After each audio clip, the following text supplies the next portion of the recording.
പാഠം 321 ഒരു മരണത്തെപ്പറ്റി.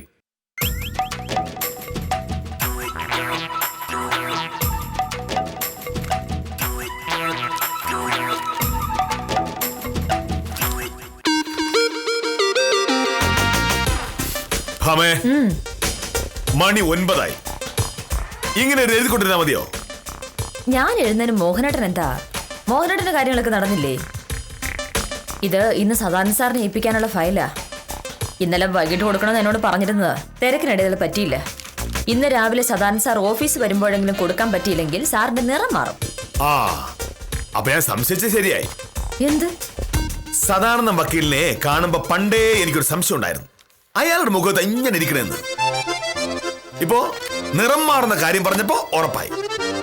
അല്ലെങ്കിൽ അയാൾക്കൊരു ഓന്തിന്റെ മുഖച്ചായ. നീ എന്താ കിണിച്ചത്? മോഹനേട്ടൻ തമാശ പറഞ്ഞതല്ലേ? തമാശ കേൾക്കുമ്പോൾ നമ്മൾ ചിരിക്കണ്ടേ? തമാശ പറയുന്നത് മോഹനേട്ടൻ ആയതുകൊണ്ട് വേറെ ആരും ചിരിക്കില്ലല്ലോ. എനിക്ക് ചിരിക്കാതെ വേറെ വഴി. എനിക്ക് ആഫീസിൽ പോകാനുള്ള നേരമായി. നീ എഴുത്തൊക്കെ നിർത്തിട്ട് വരുന്നുണ്ടോ ഇല്ലയോ? ആഫീസിലേക്കോ? എനിക്കെന്താ വില്ലേജ് ആഫീസുകാര്? ആഫീസിലേക്കല്ല, അടുക്കളയിലേക്ക്. എനിക്ക് പോകുന്നതിന് മുമ്പ് കാപ്പി കുടിക്കണ്ടേ? മോഹനേട്ടാ, ഞാൻ ഒരു വട്ടം പറഞ്ഞു ഇതെനിക്ക് വളരെ അത്യാവശ്യമുള്ള ഒരു കാര്യമാണ്. 10:30 മണിക്ക് എനിക്കിത് സദാനന്ദ സാറിന്റെ അടുത്ത് എത്തിക്കേണ്ടതാ. ഇപ്പൊ എന്തായാലും എനിക്ക് വരാൻ പറ്റില്ല എന്ന് പറഞ്ഞാൽ എങ്ങനെയാ? ഞാനും വളരെ അത്യാവശ്യമുള്ള ഒരു ജോലിക്കാണ് പോകുന്നത്. ഡെപ്യൂട്ടി തഹസിൽദാര് രാജേന്ദ്ര സാറ് ആഫീസിലേക്ക് വരുന്ന ദിവസമാണെന്ന്. എന്തെങ്കിലും കുറ്റം കണ്ടുപിടിക്കാൻ വേണ്ടി മാത്രമാണ് വരുന്നത്. ഞാൻ നേരത്തെ ആഫീസിൽ പോയി കാര്യങ്ങളൊക്കെ നോക്കിയും കണ്ടും ചെയ്തില്ലെങ്കിൽ ഇന്ന് അയാൾ എന്റെ നെഞ്ചത്തേക്ക് കുതിര കയറും. അതുപോലെ തന്നെ ഒരു പ്രശ്നമാണ് ഞാനും പറഞ്ഞത്. മോഹനേട്ടന്റെ ജോലികൾ സമയത്ത് ചെയ്തില്ലെങ്കിൽ രാജേന്ദ്രൻ സാർ വഴക്ക് പറയുന്നത് പോലെ എന്റെ കാര്യങ്ങൾ ശരിയായി ചെയ്തില്ലെങ്കിൽ സദാനന്ദ സാർ എന്നെയും വഴക്ക് പറയും. അതുകൊണ്ട് നീ ഒരു വക്കീൽ മാത്രമല്ല, എന്റെ ഭാര്യയും കൂടിയാണ്. ഭർത്താവിന് രാവിലെ കഴിക്കാൻ എന്തെങ്കിലും ഉണ്ടാക്കി കൊടുക്കേണ്ടത് ഭാര്യയുടെ ജോലിയാണ്. കഴിക്കാനുള്ളത് ഉണ്ടാക്കി അടുക്കളയിൽ വെച്ചിട്ടുണ്ട്. മോഹനേട്ടൻ പോയി എടുത്ത് കഴിച്ചാൽ മതി. അതെവിടത്തിനായും എന്താ ഇവിടുത്തെ? മോഹനേട്ടാ, എനിക്ക് ഈ ജോലി ചെയ്ത് തീർക്കാനുള്ളത് കൊണ്ട് 5 മണിക്ക് എഴുന്നേറ്റ് കഴിക്കാനുള്ളത് ഉണ്ടാക്കി ഉച്ചക്കത്തേക്കുള്ള ചോറും കറികളും ചോറ്റുപാത്രത്തിൽ എടുത്തു വെച്ച് മോഹനേട്ടന്റെ ഷർട്ടും മുണ്ടും തേച്ച് വെച്ചിട്ടാണ് ഞാൻ ഈ ജോലി ചെയ്യാൻ തുടങ്ങിയത്. ഇനി മോഹനേട്ടൻ ആകെയുള്ള ജോലി അടുക്കളയിൽ ഉണ്ടാക്കി വെച്ചിരിക്കുന്ന എടുത്ത് കഴിക്കുക എന്നത് മാത്രമാണ്. അതും കൂടി തനിയെ ചെയ്യാൻ മനസ്സിലെങ്കിലേ പോകുന്ന വഴി കൃഷ്ണൻകുടിയുടെ ചായക്കടയിൽ നിന്ന് കഴിച്ചാൽ മതി.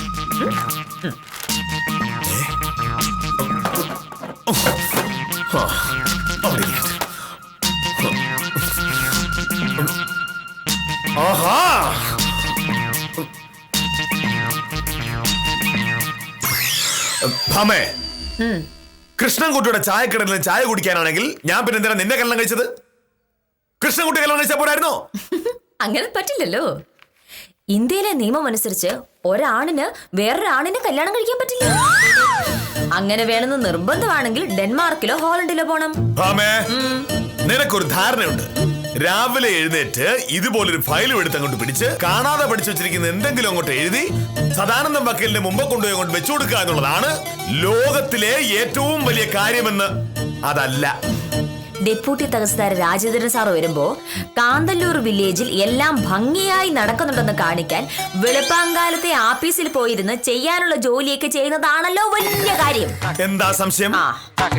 വക്കീലന്മാരില്ലാത്തത് കൊണ്ട് ലോകത്ത് ഒരു കുറവും ഉണ്ടായിട്ടില്ല. പക്ഷേ വില്ലേജ് ഓഫീസർ ഇല്ലെങ്കിൽ ഒന്നും നടക്കില്ല. വാസ്തവാണ്. ഇന്ത്യ ചൊവ്വയിലേക്ക് ഉപഗ്രഹം അയച്ചതും ഒബാമ അമേരിക്കൻ പ്രസിഡന്റ് ആയതും ഇന്ത്യക്ക് ക്രിക്കറ്റിൽ ലോകകപ്പ് കിട്ടിയതും ഡൽഹിയിൽ AAP സർക്കാർ ഉണ്ടാക്കിയതുമൊക്കെ വില്ലേജ് ഓഫീസർ വിചാരിച്ചിട്ടാണ്. എന്താണ് മോഹനേട്ടാ? മോഹനേട്ടൻ ഒരു ജോലിയുണ്ട്, എനിക്കും. നമ്മുടെ രണ്ടുപേരുടെയും ജോലി രണ്ടാണ്. അതിൽ ഒരാളുടെ ജോലി കേമം, മറ്റേ ആളുടെ ജോലി മോശം എന്ന് പറഞ്ഞത് എവിടുത്തെ ന്യായമാണ്? ഏറ്റെടുത്ത ജോലി സമയത്ത് ചെയ്തു തീർക്കുക എന്നതാണ് നമ്മുടെ രണ്ടുപേരുടെ ഉത്തരവാദിത്വം. അത് വലുതായാലും ചെറുതായാലും. മോഹനേട്ടന് നേരത്തെ ആഫീസിൽ പോകണമെങ്കിൽ പൊയ്ക്കോളൂ. എന്നെ കൊണ്ടാവുന്നതെല്ലാം ഞാൻ ചെയ്തു വെച്ചിട്ടുണ്ട്. എനിക്കാണെങ്കിൽ മോഹനേട്ടനെ കൊണ്ട് ഒരു സഹായം ഉണ്ടായില്ല. ഞാൻ അതിന് പരാതി പറഞ്ഞതല്ല, എന്നെ ശല്യപ്പെടുത്തരുതെന്ന് മാത്രമേ എനിക്ക് പറയാനുള്ളൂ. ശരി, അപ്പോ ഞാൻ കാപ്പി കുടിച്ചാലും കുടിച്ചില്ലെങ്കിലും നിനക്കതൊരു പ്രശ്നമേ അല്ല. സദാനന്ദ വക്കീലിന് കൊടുക്കാനുള്ള ഫയലാണ് നിനക്ക് മുഖ്യം. ഭാമേ, വക്കീൽ ഓഫീസിനേക്കാൾ പ്രധാനമാണ് വില്ലേജ് ഓഫീസിൽ നിന്ന് നിനക്ക് ബോധ്യമാകുന്ന ദിവസം വരെ ഞാൻ ഈ വീട്ടിൽ നിന്ന് പച്ചവെള്ളം പോലും കുടിക്കില്ല. അപ്പൊ ഈ ജന്മത്ത് പച്ചവെള്ളം കുടിക്കേണ്ടി വരും. ചൂടുവെള്ളമായാലും നീ നാളെ കളിയാക്ക. ഏതൊരു വീട്ടിലും ഭർത്താവാണ് ഗൃഹനാഥൻ. അയാൾക്ക് അത്യാവശ്യമുണ്ടാകുമ്പോൾ അയാളെ മനസ്സറിഞ്ഞ് സഹായിക്കുന്നവളാണ് യഥാർത്ഥ ഭാര്യ. ഇനി ഞാൻ സെറ്റ് സാരി ഉടുത്ത് തലയിൽ തുളസിക്കതിരും ചൂടി പൂമുഖ വാതിൽക്കൽ വന്ന് നിൽക്കുകയും കൂടി ചെയ്യാം. വില്ലേജ് ഓഫീസറുടെ സ്വപ്നങ്ങളിലെ ഭാര്യ അങ്ങനെ കൂടി ആയിരിക്കുമല്ലോ. പക്ഷേ അങ്ങനെ വെറുതെ സ്വപ്നം കാണുക മാത്രമേ ഉള്ളൂ. അതിനനുസരിച്ച് വേഷം കിട്ടാൻ ഈ സത്യഭാമയെ കിട്ടില്ല. ഇനി ഇങ്ങനെ നോക്കി പേടിപ്പിക്കണ്ട. മോഹനേട്ടൻ രാവിലെ ആഫീസിൽ പോകുന്ന കാര്യം പറഞ്ഞു. എനിക്കത് മനസ്സിലായി. എനിക്ക് അത്യാവശ്യമായി തീർക്കേണ്ട ജോലിയുണ്ടെന്ന് ഞാൻ പറഞ്ഞു. മോഹനേട്ടന് പക്ഷെ അത് മനസ്സിലായില്ല. ഇതാണ് നമ്മൾ തമ്മിലുള്ള പ്രശ്നം. ഈ പ്രശ്നം ഈ നൂറ്റാണ്ടിൽ തീരാനും പോകുന്നില്ല. എന്താ ആലോചിച്ചോണ്ടിരിക്കുന്നത്? എന്നെ ആരും വിളിക്കാറില്ല. മോഹനേട്ടനാവും ഗോൾ.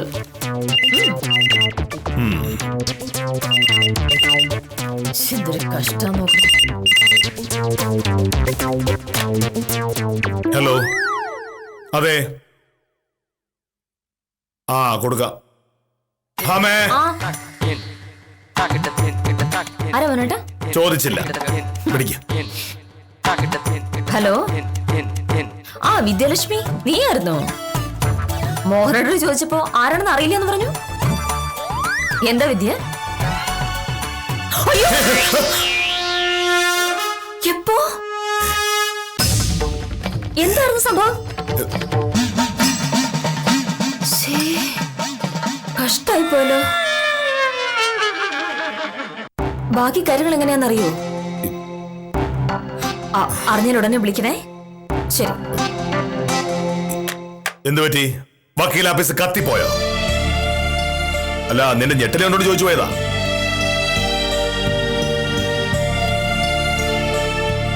ഇത് അതിലും വലിയ എന്തോ പ്രശ്നമാണല്ലോ. കോടതിയെല്ലാം പിരിച്ചു വിട്ടോ? കോടതി അത് കൊള്ളാം. എന്തോ കാര്യമായ സംഭവം ഉണ്ടല്ലോ.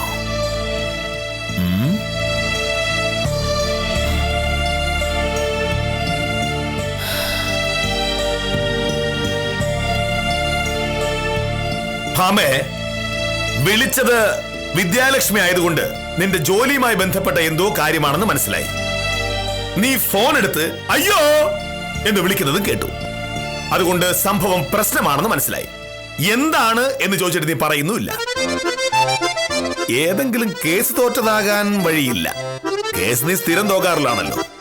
സത്യത്തിൽ ഒരു കേസ് തോൽക്കുമ്പോഴല്ല, ജയിക്കുമ്പോഴാണ് നീ അയ്യോ എന്ന് വിളിക്കേണ്ടത്. അല്ല, അതാണല്ലോ വല്ലപ്പോഴൊക്കെ സംഭവിക്കാറുള്ളത്. നീ ഇപ്പൊ ഏതെങ്കിലും കേസ് ജയിച്ചോ? തോറ്റ? നിന്റെ സംസാര ശേഷി നശിച്ചു പോയോ? കുറച്ച് മുമ്പ് വരെ നീ ഇവിടെ കിടന്നുണ്ടാക്കിയ ബഹളത്തിന് കണക്കില്ലായിരുന്നല്ലോ. വിദ്യാലക്ഷ്മിയുടെ ഒറ്റക്കോളിൽ നിന്റെ സംസാര ശേഷി പോയെങ്കിൽ അത് കൊള്ളാലോ. ഇനി ഇടയ്ക്കിടയ്ക്ക് വിളിക്കാൻ ഞാൻ വിദ്യാലക്ഷ്മിയോട് പറയാം. മോഹനേട്ട വെറുതെ എന്റെ പുറകെ നടന്നതിനെ ശല്യപ്പെടുത്തണേ. ഞാൻ അങ്ങോട്ടൊരു ഉപദ്രവത്തിന് വരുന്നില്ലല്ലോ. അതിനോട് ന്യായം. ഇത് ഒരു വീടാണ്. ഞാൻ നിന്റെ ഭർത്താവും. അപ്പോ എന്റെ ഭാര്യയായി നീ എന്തോ വാർത്ത കേട്ട് ഞെട്ടിത്തെറിച്ചെന്നറിഞ്ഞപ്പോ അത് എന്താണ് എന്ന് അന്വേഷിക്കാനുള്ള ഉത്തരവാദിത്തം എനിക്കില്ലേ? മോഹനേട്ടനോട് പറയേണ്ടതാണെങ്കിൽ ഞാൻ മോഹനേട്ടനോട് പറയും. അപ്പൊ എന്നോട് പറയാൻ പറ്റാത്ത കാര്യങ്ങളും നിനക്കുണ്ട്. മോഹനേട്ട പ്ലീസ് വെറുതെ എന്റെ പിന്നാലെ നടന്ന് ഉപദ്രവിക്കല്ലേ. ആഹാ,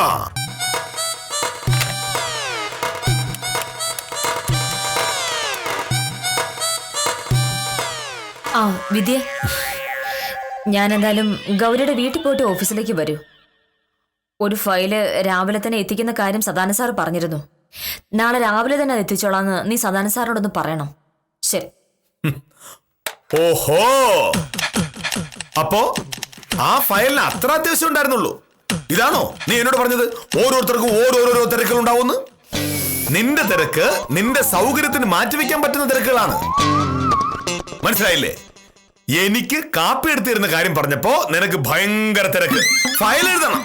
ഇപ്പോ വിദ്യാലക്ഷ്മി വിളിച്ച് എന്തോ പറഞ്ഞപ്പോ ഫയൽ മാറ്റി വെച്ചു. വിദ്യാലക്ഷ്മി വിളിച്ച് പറഞ്ഞത് ഒരു ചെറിയ കാര്യമല്ല.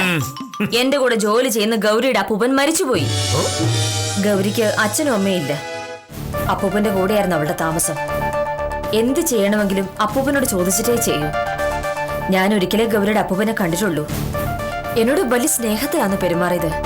അപ്പോ ഏതോ ഒരു ഗൗരിയുടെ അപ്പൂപ്പൻ മരിച്ചു പോയതിനാണ് നീ കുറച്ചു മുമ്പ് ഞെട്ടിയത്. എന്താ കാര്യം എന്ന് വെച്ചിട്ട് നീ പറയാതിരുന്നത്? അതൊക്കെ പോട്ടെ. ഈ അപ്പൂപ്പന് എത്ര വയസ്സുണ്ട്? ഒരു 85 വയസ്സ് കാണും. എത്ര? 85. 85 വയസ്സുള്ള ഒരാൾ മരിച്ചു പോയതിനാണോ നീ അയ്യോ എന്ന് പറഞ്ഞെട്ടിയത്? 85 വയസ്സുള്ള ഒരാൾ മരിച്ചു പോകുക അല്ലാതെ പിന്നെ എന്താ ചെയ്യേണ്ടത്? എടീ, ഒരു മരണം കേൾക്കുമ്പോ നമ്മൾ ഞെട്ടുന്നത് എപ്പോഴാണ്? ഒരിക്കലും പ്രതീക്ഷിക്കാത്തൊരു സമയത്ത് ഒരാൾ മരിക്കുമ്പോൾ. അതായത് തീരെ ചെറുപ്പക്കാരനായ ഒരാൾ മരിച്ചാൽ നമ്മൾ ഞെട്ടും. പക്ഷെ ഇവിടെ മരിച്ചതോ 85 വയസ്സ് കഴിഞ്ഞ ഒരു മനുഷ്യൻ. 85 വയസ്സ് തന്നെ വളരെ കൂടുതലാണ്.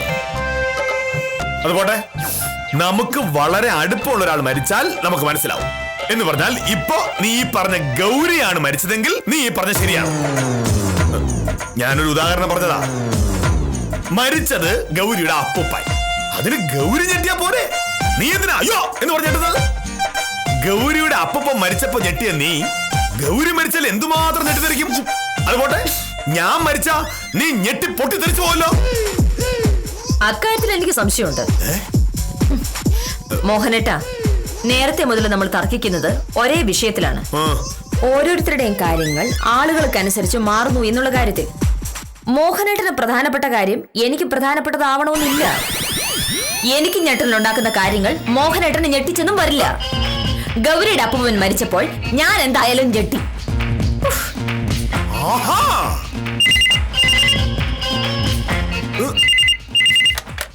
ഹലോ, അതെ, എന്താ ശിശുപാല? എപ്പോ? ശരി, ഞാൻ തഹസിൽദാരെ വിളിച്ചോളാം.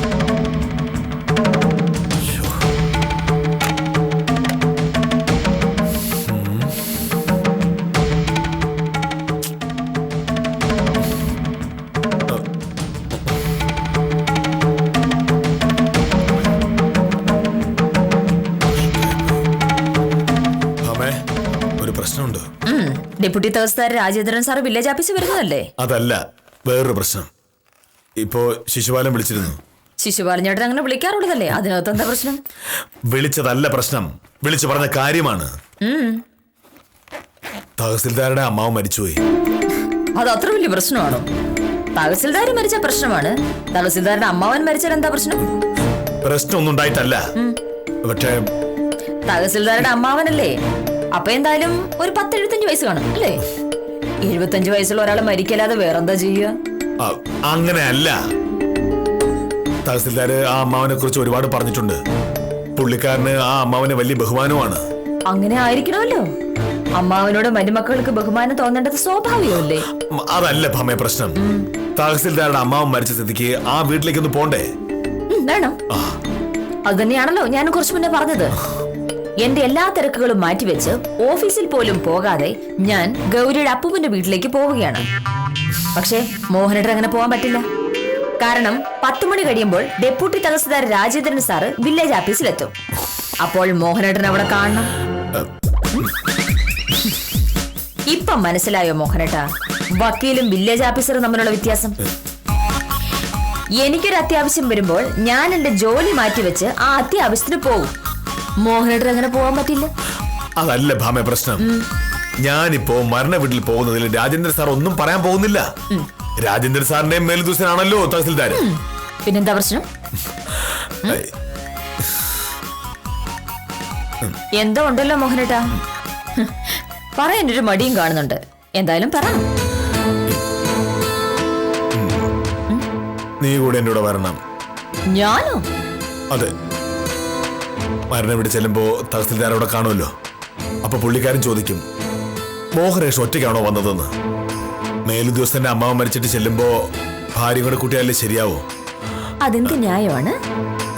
കുറച്ചു മുന്നേ മോഹനേട്ടൻ പറഞ്ഞു ഗൗരിയുടെ അപ്പൂപ്പൻ മരിച്ചതിന് ഗൗരി ഞെട്ടിയാൽ മതി, ഞാൻ ഞെട്ടേണ്ട കാര്യമില്ല എന്ന്. അതുപോലെ ഞാനിപ്പോ പറയുന്നു മോഹനേട്ടന്റെ മേലുദ്യോഗസ്ഥന്റെ അമ്മാവൻ മരിച്ചെടുത്ത് മോഹനേട്ടൻ പോയാൽ മതി, ഞാൻ വരേണ്ട കാര്യമില്ല എന്ന്. എങ്ങനെയുണ്ട് മോഹനേട്ടാ? പണ്ടൊക്കെ ദൈവം പിന്നെ പിന്നെ എന്ന് വിചാരിക്കുമായിരുന്നു. ഇപ്പോ സ്വർഗത്തിലും കമ്പ്യൂട്ടറാ. എന്റെ സഹപ്രവർത്തകരുടെ അപ്പൂപ്പൻ മരിച്ച കാര്യം പറഞ്ഞതിന് എന്നെ കളിയാക്കിയ മോഹനേട്ടന് 5 മിനിറ്റ് കൊണ്ട് ദൈവം മറുപടി തന്നത് കണ്ടോ? മോഹനേട്ടാ, ഇപ്പൊ എന്നെ കൂടെ കൂട്ടാൻ മോഹനേട്ടൻ ശ്രമിക്കുന്നതിനാ? തഹസിൽദാരുടെ അമ്മാവൻ മരിച്ചു കിടക്കുന്നിടത്ത് വില്ലേജ് ഓഫീസർ മോഹനകൃഷ്ണൻ ഭാര്യയും കൂട്ടി വരുന്നു. തഹസിൽദാരെ സമാധാനിപ്പിക്കുന്നു. അങ്ങനെ തഹസിൽദാരുടെ മുന്നിൽ മോഹനേട്ടൻ യോഗ്യനായ ഒരു കീഴുദ്യോഗസ്ഥനാകുന്നു. അതുകൊണ്ടുള്ള ലാഭം മോഹനേട്ടന് മാത്രം. ഈ കച്ചവടത്തിൽ എനിക്ക് 10 പൈസയുടെ പോലെ ലാഭമില്ലാത്തതുകൊണ്ട് ഈ നാടകത്തിന് ഞാൻ വരില്ല. അത് മാത്രമല്ല, ഗൗരിയുടെ വീട്ടിൽ എനിക്ക് എത്രയും പെട്ടെന്ന് എത്തുകയും വേണം. അത് മര്യാദയല്ല. ഗൗരിയുടെ അപ്പൂപ്പനാണോ തഹസിൽദാരുടെ അമ്മാവനാണോ വലുത്? എനിക്ക് ഗൗരിയുടെ അപ്പൂപ്പൻ, മോഹനേട്ടന് തഹസിൽദാരുടെ അമ്മാവനും. ഞാൻ എന്തായാലും മോഹനേട്ടന്റെ കൂടെ വരുന്ന പ്രശ്നം ഉണ്ടാവും. മോഹനേട്ടനെ ഡൈവോഴ്സ് ചെയ്യുന്നു പറഞ്ഞാലും ഞാൻ വരില്ല. ഇല്ല. ഉത്തമന് ശരി, നമുക്ക് ഉത്തമനോട് ചോദിക്കാം. ഒരു തർക്കത്തിന് ഒരു മധ്യസ്ഥനുള്ളതല്ല.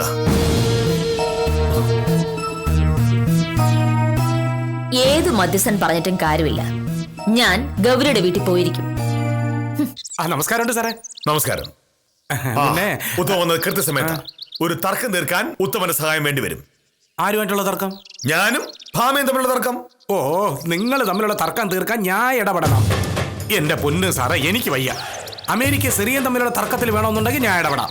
നിങ്ങൾ തമ്മിലുള്ള ഒരു കാര്യത്തിലും ഞാനില്ല. പിന്നെ ഞാൻ വന്നത് ഒരു പ്രധാനപ്പെട്ട കാര്യം പറയാനാണ്. അത് പറഞ്ഞിട്ട് ഞാൻ അങ്ങ് പൊയ്ക്കോളാം. അപ്പോ വില്ലേജ് ഓഫീസുമായി ഭാവിയിൽ ഒരാവശ്യവുമില്ലെന്ന് ഉത്തമൻ അങ്ങ് തീരുമാനിച്ചു. സാറേ, അങ്ങനെ പറയല്ലേ. നിങ്ങൾ തമ്മിലുള്ള പ്രശ്നത്തിന് ഇടപെടണമെന്ന് എനിക്ക് ആഗ്രഹമുണ്ട്. പക്ഷേ അതിനുള്ള ധൈര്യം എനിക്കില്ല. ഞാൻ വന്ന കാര്യം പറഞ്ഞിട്ട് അങ്ങ് പൊയ്ക്കോളാം. പോകുന്നതിന് കുഴപ്പമില്ല, പക്ഷേ മേലിൽ ഇങ്ങോട്ട് വന്നു പോരുത്. എന്തോന്ന് സാറേ പറയുന്നത്? ഞാൻ പറയട്ടെ. ഉത്തമൻ വരൂ. ഭഗവാനെ, ഇവര് തമ്മിലുള്ള തർക്കത്തിൽ ഇടപെടുന്നതിലും നല്ലത് വല്ല ട്രാൻസ്ഫോമറിലെ ഫ്യൂസിൽ കണ്ടൊന്ന് കൈവയ്ക്കുന്നതാണ്. സാറേ, ഒരു തർക്കം ഉണ്ടാവുമ്പോ മൂന്നാമതൊരാളോട് അഭിപ്രായം ചോദിക്കുന്നതാണല്ലോ അതിന്റെ ഒരു ശരി. അതുകൊണ്ട് ഇന്നത്തെ തർക്കത്തിൽ ഉത്തമൻ ഒരു അഭിപ്രായം പറയും. അങ്ങനെ തർക്കം തീർക്കാനാണെങ്കിൽ ഉത്തമനെ ഇവിടെ തന്നെ കഴിയേണ്ടി വരും. ഒരു മാസ ശമ്പളം കൊടുത്ത് നമുക്ക് ഇവിടെ തന്നെ നിർത്താം. സത്യത്തിൽ എനിക്ക് ഈ വിഷയത്തിൽ ഒരു താല്പര്യവും ഉണ്ടായിട്ടല്ല വക്കീലെ. പക്ഷെ ഈ പ്രശ്നത്തിൽ ഇടപെട്ട ഒരു അഭിപ്രായം പറഞ്ഞില്ലെങ്കിൽ ഇനി വില്ലേജ് ഓഫീസിലോട്ട് വരണ്ട എന്ന് മോഹനേട്ട സാറ് പറഞ്ഞത് കൊണ്ട് മാത്രമാണ്. അതായത് വില്ലേജ് ഓഫീസറുടെ വിരട്ട് കേട്ട് ആ പക്ഷത്താണ് ന്യായമെന്ന് പറയാൻ വന്നതായിരിക്കും ഉത്തമൻ. എങ്കിൽ നന്നായിരിക്കും. ഉത്തമനായിട്ട് ഏൽപ്പിച്ച 12 കേസുകൾ എന്റെ കയ്യിലുണ്ട്. കേസ് ജയിക്കാനേ പാടുള്ളൂ, തോക്കാൻ ഒരുപാടുമില്ല. സാറേ, വക്കീലെ, നാട്ടുകാരുടെ ചില്ലറ ആവശ്യങ്ങളൊക്കെ സാധിച്ചു കൊടുത്ത് അതിൽ നിന്ന് കിട്ടുന്ന തുച്ഛമായ കമ്മീഷൻ കൊണ്ട് അന്നുള്ള ചെലവ് കഴിഞ്ഞു പോകുന്ന ഒരു വെറും സാധാരണക്കാരനാണ് ഞാൻ. എനിക്ക് നിങ്ങളെ രണ്ടുപേരെ ആവശ്യമുണ്ട്. ഉപദ്രവിക്കരുത് പ്ലീസ്. ഞാൻ ഒരു വില്ലേജ് ഓഫീസറാണ്. തഹസിൽദാർ എന്റെ മേലധികാരി. തഹസിൽദാരുടെ അമ്മാവ് മരിച്ചപ്പോ ഞാൻ ആ വീട്ടിൽ പോകണ്ടേ? സാറത് അറിഞ്ഞായിരുന്നാ? സാറ് അറിഞ്ഞില്ലെന്ന് കരുതി പറയാനല്ലേ ഞാൻ വന്നത്. ചേടാ, എനിക്ക് ഇതിന്റെ വല്ല ആവശ്യം ഉണ്ടായിരുന്ന? ഞാൻ പറഞ്ഞു വന്നത് മുഴുവൻ പറയട്ടെ. തഹസിൽദാരുടെ അമ്മാവൻ മരിച്ച സ്ഥിതിക്ക് ഞാൻ അവിടെ വരെ ഒന്ന് പോകണ്ടേ? എന്താണ് സംശയം? സാറ് പോണം. വക്കീല് പോണ്ടെന്ന് പറഞ്ഞ എന്റെ വക്കീല് അങ്ങനെയൊന്നും പറയല്ലേ. അതൊക്കെ അക്രമമല്ലേ. ഒരു തഹസീൽദാരുടെ അമ്മാവൻ മരിച്ചിട്ട് ആ താലൂക്കിലുള്ള വില്ലേജിലെ ഒരു വില്ലേജ് ഓഫീസർ മാത്രം പോയില്ല എന്ന് പറഞ്ഞ മോഹനേട്ടനോട് പോകണ്ടെന്നൊന്നും ഞാൻ പറഞ്ഞില്ല. പക്ഷേ ഞാനും കൂടെ ചെല്ലണമെന്നുള്ള വാശി നടക്കില്ല എന്ന് മാത്രമേ പറഞ്ഞുള്ളൂ. അത് ശരിയാണോ ഉത്തമ? ഞാൻ പോകുന്നത് ഒരു മരണ വീട്ടിലേക്ക്. ആ മരണത്തെ ഞാൻ വളരെ ഗൗരവമായിട്ട് എടുത്തു തഹസിൽദാർക്ക് തോന്നണമെങ്കിൽ എന്റെ ഭാര്യയും എന്നോടൊപ്പം ഉണ്ടാവണം. അത് മോഹനേട്ടന്റെ ആവശ്യമാണ്, മോഹനേട്ടന്റെ മാത്രം ആവശ്യം. തഹസിൽദാർ മോഹനേട്ടനെ പറ്റി എന്ത് കരുതുന്നു എന്നതിന് ഞാൻ വേവലാതിപ്പെടുന്നത് എന്തിനാണ്? അങ്ങനെ വേവലാതിപ്പെടണമെങ്കിൽ സ്നേഹം വേണം, സ്നേഹം. ഓ, എനിക്ക് ഇത്ര സ്നേഹം ഉള്ളൂ. ആ. ഓ സാറേ. കേട്ടോ ഉത്തമ, മറ്റൊരവസരത്തിലായിരുന്നെങ്കിൽ ഞാൻ മോഹനേട്ടന്റെ കൂടെ പോവുമായിരുന്നു. ഇന്ന് പക്ഷെ എനിക്ക് നിവൃത്തിയില്ലാഞ്ഞിട്ടാണ്.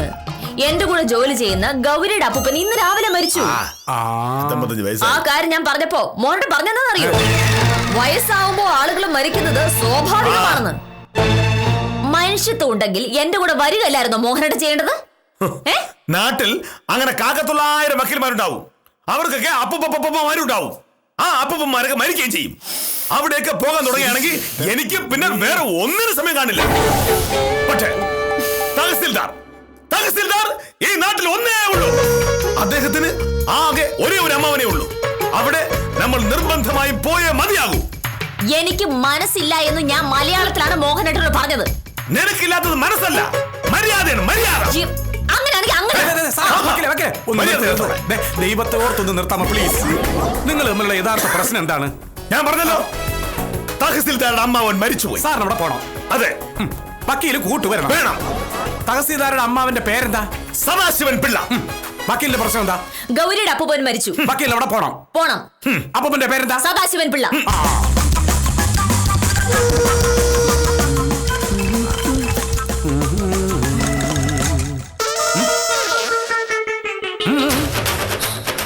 കാര്യങ്ങളുടെ കിടപ്പ് ഏതാണ്ട് രണ്ടുപേർക്ക് മനസ്സിലായി എന്നെനിക്ക് തോന്നുന്നു.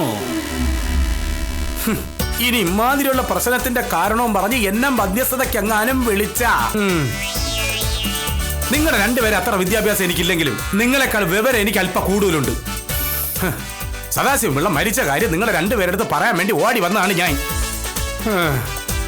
പോട്ടാ, ചുമ്മാ തർക്കിക്കാൻ വേണ്ടി അങ്ങ് ഇറങ്ങിക്കോളും.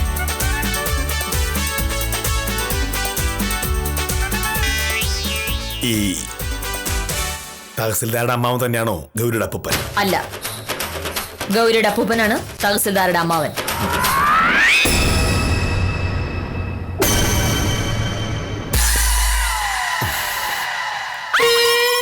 അപ്പൊ ഇനി എന്താ പരിപാടി? അത് മരണം വീട്ടിൽ പോയല്ലേ പറ്റൂ. ഒരാള് മരിച്ചെന്ന് പറയുമ്പോ ചിരിക്കുന്നത് ശരിയല്ല, പക്ഷെ ചെറുതായിട്ട് ചിരി വരുന്നു. സാരമില്ല, 85 വയസ്സ് കഴിഞ്ഞ ആളല്ലേ.